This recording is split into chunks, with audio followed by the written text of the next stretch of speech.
Nous abordons aujourd'hui l'astronomie et croyances africaines en Égypte antique. Parler de l'Égypte ancienne, sans faire allusion à l'astronomie, c'est aller se promener au marché sans pour autant acheter. Parce que pour les Égyptiens anciens, parler de divinité, c'est parler des planètes.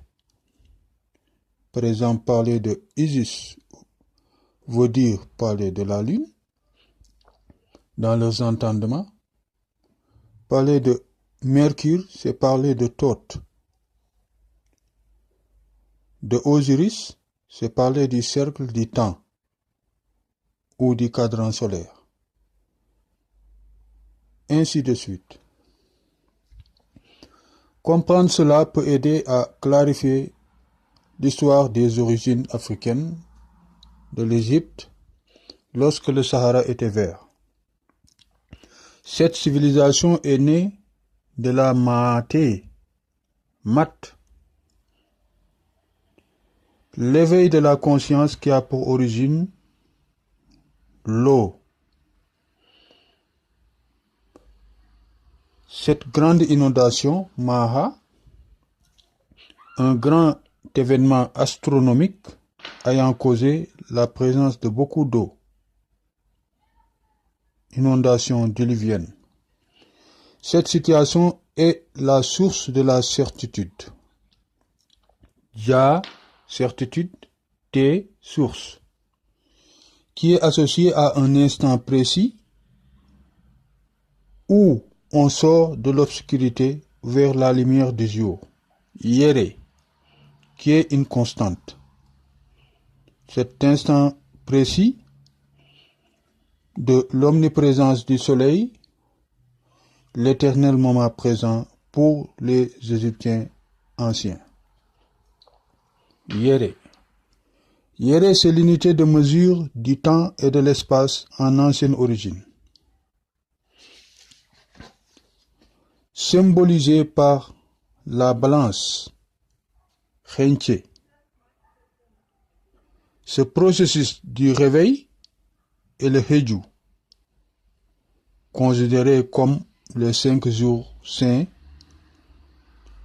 jours de naissance des planètes, considérés comme des planètes de divinité saintes, Osiris, Nephthys et consorts. Ainsi donc, la Maté se caractérise par cette formulation Maté égale Djate, source de la certitude, qui est égale à Yere, la constante. En soninké, Maté ñani Djate, Djate ñani Yere. Yere ñani Yirgande, compter. Le verbe compter commence par le Yere, l'instant initial, pour nous permettre de faire la transition vers l'astronomie égyptienne. Fondement culturel religieux des Khanto, Khannu, Sunnu, Manu, Maremu et les dizaines de dénominations qui leur sont consacrées. Toutefois, cette science est associée à la mythologie. Et cette association à la mythologie, donc de l'astronomie, donne l'astrologie. Ce qui fait de l'Égypte la terre-mère de l'astrologie, qui, sans connaissance astronomique, est impossible à imaginer. L'astronomie, l'astrologie, la chronologie, la mythologie égyptienne sont étroitement liées. Mais le manque d'informations sincères nous entraîne souvent vers le mythe, la mythologie. Parce que justement, nous n'allons pas, on nous entraîne. Les Égyptiens anciens avaient très tôt remarqué les 7 planètes majeures, les 7 pontées dans leur langue. Tonté, Céphée. 7 tontés, 7 tontés, 7 Céphée. Nyerum ponté, en soninké, nyerum tonté, nyerum Céphée. Ponté est égal planète au pluriel. Pâté au singulier. Ces 7 planètes sont le Soleil, la Lune, Mercure, Vénus, Mars, Jupiter, Saturne, à l'origine du calendrier de la parole donnée de Aswan Elephantine, Achetin Tonté. Nyani Angatin Tonté, Agatin Tonté nyani Anyerun Nchefe. Anyerun Nchefe nyani Anyerun Tonté. Moyen 4235 avant Jésus-Christ, officiellement. Donc, cette parole donnée est une formule mathématique. Maate égale Jate, Jate, Nyaniere. Parce que, en ancienne origine, parole est égale écriture est égale à nombre. C'est la loi du Céphée ou le principe du Sahara, principe des peuples anciens qu'utilisaient les anciens Sérohoré. Pour l'heure, présentons les 7 planètes majeures égyptiennes. En premier ordre, le Soleil. En égyptien ancien, c'est Ra ou Ré, appelé par les Égyptiens anciens même Potim Paré, Potiphar pour les Grecs. Pontim Paré, les messagers des planètes. 2. La planète Lune, appelée par les Égyptiens anciens Yo ou Yoro, en ancienne ou associée à Isis.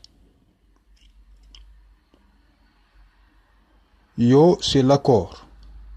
Donc la Lune, c'est l'accord en égyptien ancien. 3e planète, c'est Mercure. C'est Thoth ou Tuinte, source de la connaissance. Hérémée, pour les Grecs, Hermès. 4e planète, c'est Vénus, associée à Nephthys, cette divinité, qui est associée à la divinité égyptienne Siroyonte, Siroyente, Sironte, source du bien, de l'amour, l'étoile de l'amour, qui s'appelle aussi en diminutif Sira. Vénus égale Sira, la bien-aimée. 5. La planète Mars, c'est l'étoile du pouvoir et de la force, Molesh, ou Chondi pour les Égyptiens anciens, que les Grecs ont associé à Hercule. Exemple, Eratosthène, le roi égyptien. Sembem Mforu Nkarate, en égyptien ancien, ou Somben Harem Po Nkarate, que les Grecs ont traduit en Hercule Harpocrate. Hercule Hippocrate en grec. 6. C'est Jupiter, la planète Jupiter, qui est associée à Ammon. Ammon, Ra, Amen, confirmé par les écrits de Plutarque sur Isis, chapitre 9 en hiéroglyphe. Et enfin, la 7e planète, c'est la planète Saturne. En égyptien ancien, Rempane. Rempane, apothèse 743, associé au dieu Typhon par les Grecs, en égyptien, Twimbe, celui qui connaît l'incarnation, donc le connaisseur de l'universel. Parler donc de divinité pour les Égyptiens anciens, c'est faire allusion aux planètes par des représentations symboliques appelées tagomantiers. Ces représentations humaines, animales et végétales donc font penser donc à la mythologie. Donc en sonike fofo gu sankuti safe ay bakkati sefe ñaani safe ñaani yere. Merci.